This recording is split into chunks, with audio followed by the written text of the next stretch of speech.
What's up guys, NGeomeTricks back here with another video. Today's video, I'm going to be showing you cubing notation. Let's go. Now before we get started with this video, I just wanted to say one thing. In order to solve a Rubik's Cube, you have to know cubing notation. That way you can memorize all the algorithms and you'll know what to do with the cube. So if you ever see a bunch of cubing notation on the screen and you don't know what it means, well then you can't really solve a cube. Basic cubing notation by me. So this thing says the apostrophes mean prime. And by the way, I'm going to link this in the description so that you guys can look at it later. So here is the R moves. So R is when this is the standard yellow side. When the right side moves up, because R is for right. R prime is when it goes down. When there's no, see this is an apostrophe, it means prime. When there's no apostrophe, you can also think of it as this going counterclockwise. This is L prime. This is L prime when it moves up, and L is when it goes down. Oh, and L is for left. See, this is the left side. U prime and U. So U prime is when it goes to the left, and U is when it goes to the right.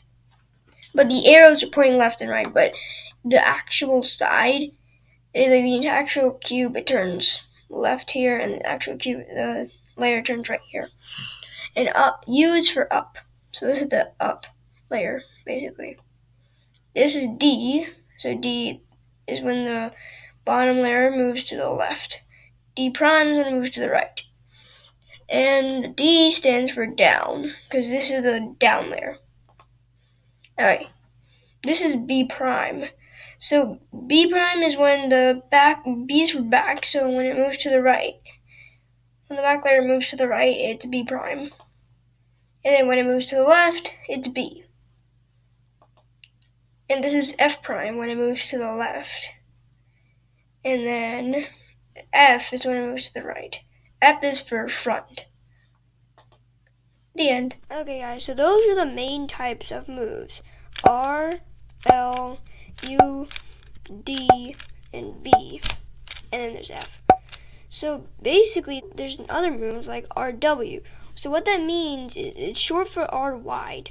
So you move the middle layer and the R. So this is RW, and then RW prime, LW, LW prime, UW, UW prime. This is DW, and then DW prime, FW, FW prime, BW, and then BW prime. So those are basically the W's, or you could put like a lowercase r. That would also mean the same thing. But I prefer RW because in my videos when this move is going to happen, I'm going to put RW because it's easier for me to understand that way. But if you ever see a lowercase letter, like a lowercase r, it means this.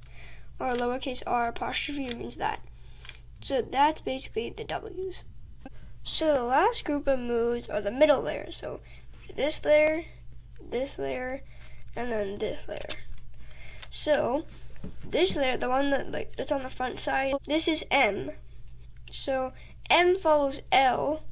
So basically, it will be like, since L is this, M will be this. And then if L prime is this, M prime will be that. So that's M. This is E, and E follows D. So if this is D, so then this would be E.